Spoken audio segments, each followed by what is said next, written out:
10 finger channel में आपका स्वागत है। आज हम कक्षा 8 की गणित का प्रश्नावली 8.2 का प्रश्न क्रमांक 5 हल करेंगे। प्रश्न इस प्रकार से है, एक वीसीआर और टीवी में से प्रत्येक को 8,000 रुपये में खरीदा गया।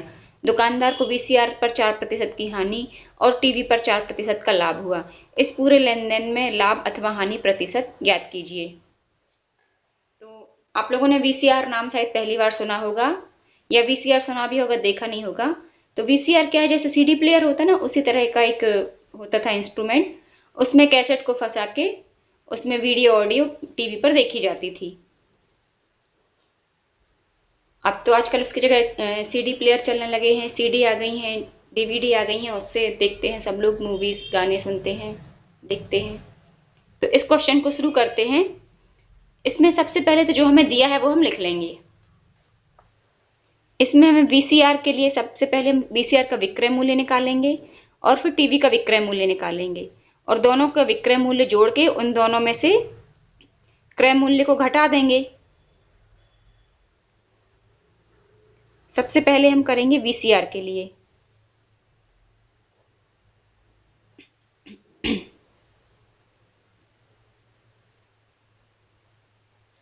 क्रय मूल्य हमें दिया है 8,000 रुपये और इस पर हानि दी है क्योंकि वीसीआर को हानि पर बेचा गया है। हानि दी है 4%। तो 8,000 का 4% हुआ हमारा 4।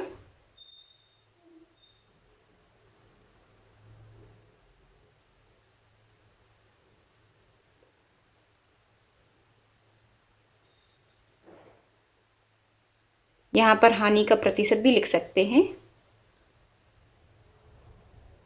और ये हो जाएगी हानि की मात्रा या हानि का रुपये। तो यहाँ पर हम निकाल लेंगे, ये 2 शून्य से 2 शून्य कट जाएंगे और ये हो जाएगा 8 चौको 32 और ये वाला एक शून्य, 320 रुपये। ये आ गई हानि, वीसीआर पर हानि। अब हम निकालेंगे टीवी के लिए। तो वीसीआर का पहले हम विक्रय मूल्य निकाल लेते हैं, फिर टीवी का निकालेंगे।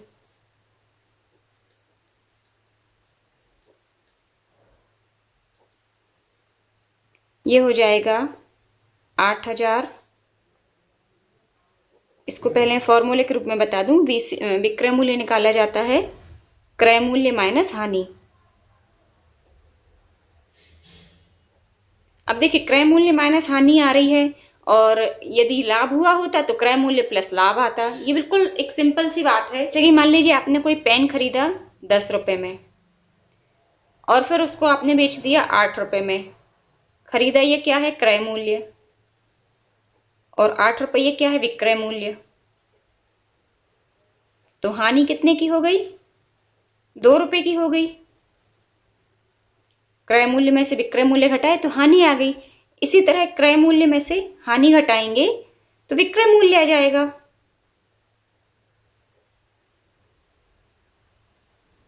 क्रय मूल्य कितना था, 10 रुपए, हानि है 2 रुपए, तो विक्रय मूल्य आ गया 8 रुपए। और यदि लाभ कमाया होता हमने, अभी मैं आपको लाभ का भी बताऊंगी फॉर्मूला। अभी तो वीसीआर का हम विक्रय मूल्य निकाल रहे हैं, तो क्रय मूल्य माइनस हानि। अब क्रय मूल्य था हमारा 8,000 रुपये माइनस हानि, ये आई 320 रुपये। तो इस तरह से विक्रय मूल्य आ गया हमारा 7,680 रुपये। यहां पर हम लिखेंगे वीसीआर का विक्रय मूल्य, ये आ गया 7,680 रुपये।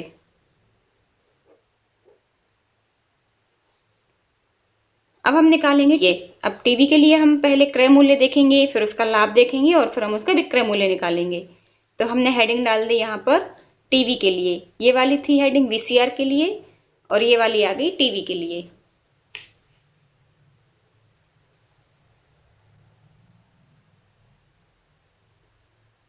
तो सबसे पहले तो टीवी का जो क्रय मूल्य है वो लिख लेंगे।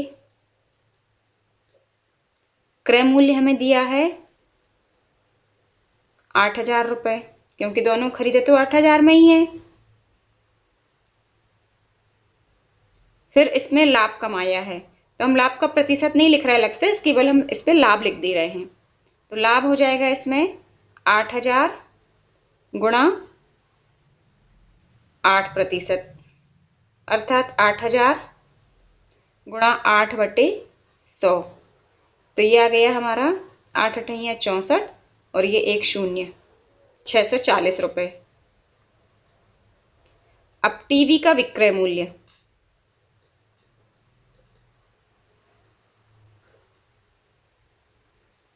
तो ये होता है क्रय मूल्य प्लस लाभ। अब आप बोलेंगे मैम हानि होती है तो घटा देते हैं, लाभ होता है तो हम जोड़ देते हैं, ये तो कंफ्यूजन वाला काम है, हम भूल जाएंगे। तो एक बिल्कुल कॉमन सेंस की बात है ये कि यदि हानि हो रही है तो क्रय मूल्य ज्यादा होगा, विक्रय मूल्य कम होगा।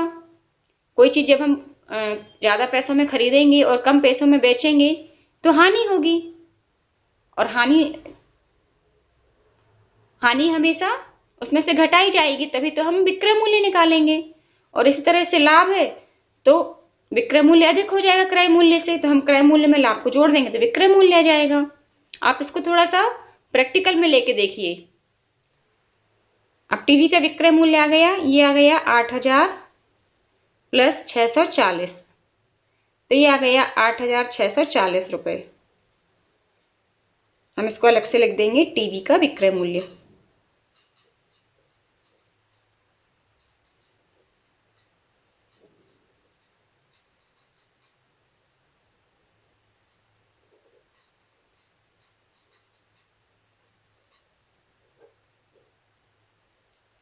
ये हमने वीसीआर का विक्रय मूल्य निकाल लिया और ये हमने टीवी का विक्रय मूल्य निकाल लिया। अब हम निकालेंगे कुल विक्रय मूल्य और कुल क्रय मूल्य। क्यों निकालना है? क्योंकि हमें पूरे लेन देन में हानि अथवा लाभ का प्रतिशत ज्ञात करना है। तो सबसे पहले तो हम निकालेंगे कुल विक्रय मूल्य।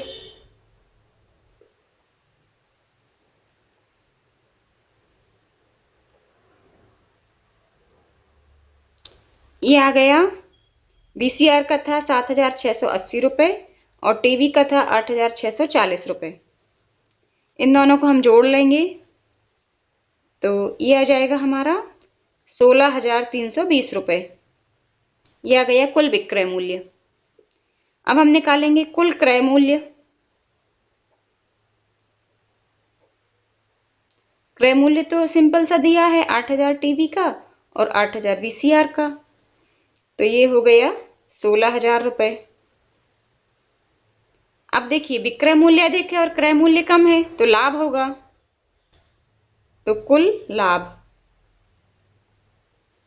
ये आ जाएगा हमारा 16320 माइनस 16000। ये कैसे पता चला कि कुल लाभ हो रहा है या कुल हानि हो रही है?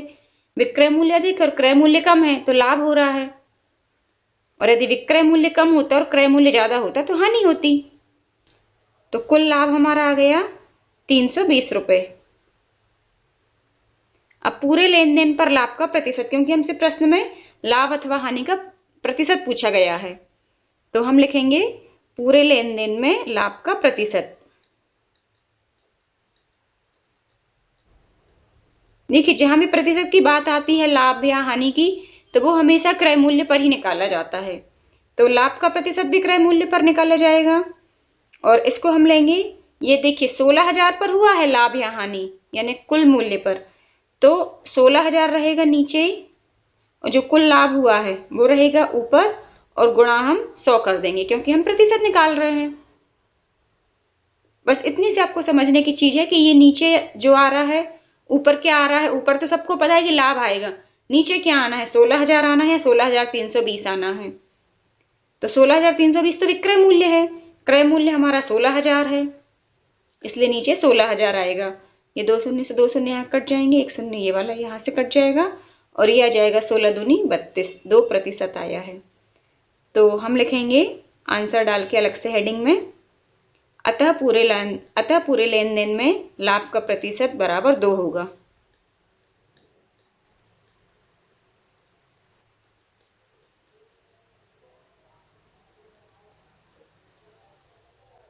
एक मैंने इसके पहले फॉर्मूला भी बताया था प्रतिशत निकालने के लिए। ये होता है जिसका बटे जिसके साथ गुणित 100, जिसका अर्थात लाभ का, जिसके साथ अर्थात कुल क्रय मूल्य के साथ गुणा 100। अब ये वाला फॉर्मूला आपकी पुस्तक में नहीं दिया है और आपकी क्लास में नहीं दिया है, इसीलिए ये आपको हाईलाइट नहीं करना है, लिखना नहीं है, बस आपको याद रखना है कि प्रतिशत कैसे निकाला जाता है। फिर से देख लीजिए, जिसका अर्थात लाभ का, जिसके साथ अर्थात कुल क्रय मूल्य के साथ, गुणा 100। तो ये फॉर्मूला फिट हो गया ना। बस आप ये फॉर्मूला याद रखेंगे तो आपसे यहाँ पे क्या लिखना है, ऊपर का तो सबको पता रहता है कि ऊपर क्या आएगा, नीचे क्या आएगा ये पता नहीं रहता है। तो ये आपको देख लीजिए इस फॉर्मूले के साथ। तो उम्मीद करती हूँ प्रश्न क्रमांक 5 आपको समझ में आ गया होगा। कहीं कोई प्रॉब्लम हो आप मुझे पूछ सकते हैं। प्रश्न क्रमांक 6 के लिए मिलते हैं नेक्स्ट वीडियो में, तब तक के लिए पढ़ते रहिए, मस्त रहिए।